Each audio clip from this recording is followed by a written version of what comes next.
An old priest died and arrived at the gate of heaven. Next to him was a young Uber driver who died seconds ago from his reckless driving. The priest was called first, and St. Peter said, "For your lifelong career working for the church, we will give you a small hut where you can stay at for the rest of eternity." Then St. Peter turns to the Uber driver and said, "For your 2 years as an Uber driver, we will give you a giant mansion by the lake and a Ferrari in a heated garage." The priest thought it was strange and unfair and protested, "Why does the Uber driver deserve so much more than me when I had devoted my whole life to the church and God?"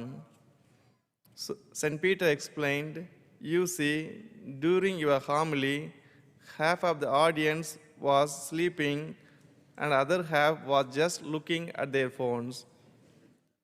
But when the Uber driver was driving, everyone was praying."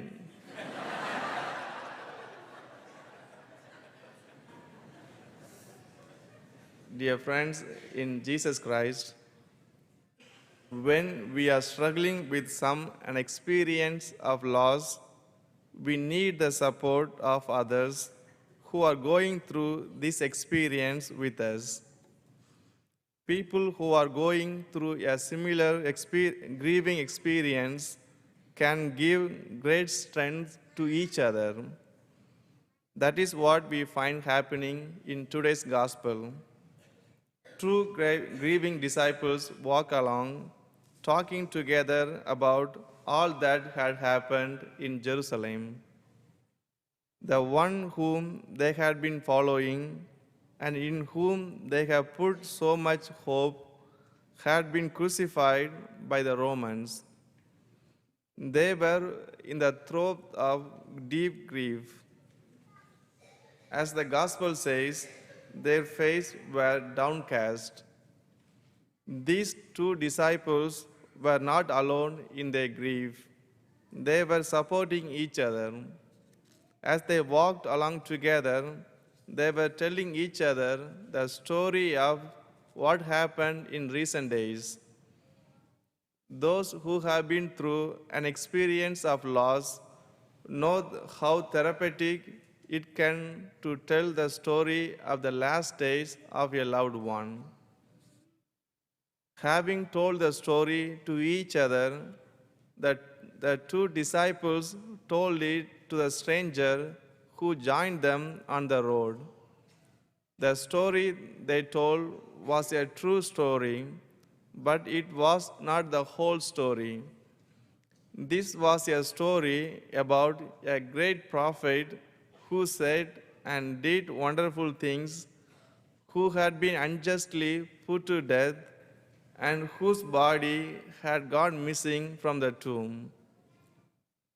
The stories we tell each other can often be like that.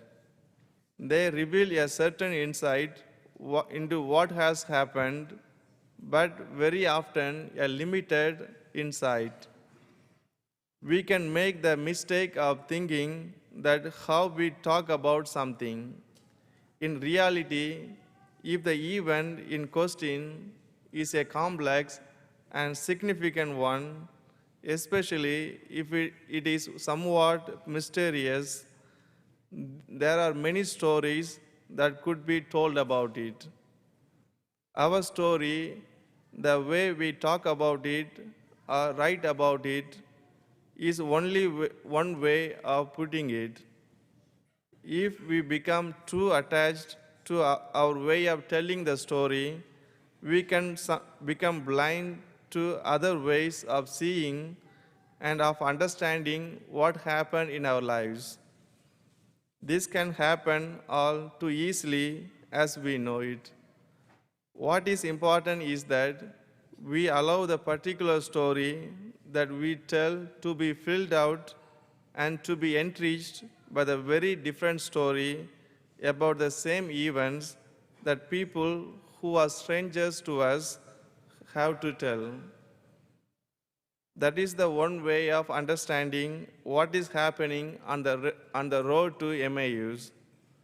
When the two disciples told their story of the recent events in Jerusalem, the stranger who had joined them, who had listened them carefully to their story and told another story about those same events. Whereas the story of two disciples was basically a tragic story, one which ended in death and confusion.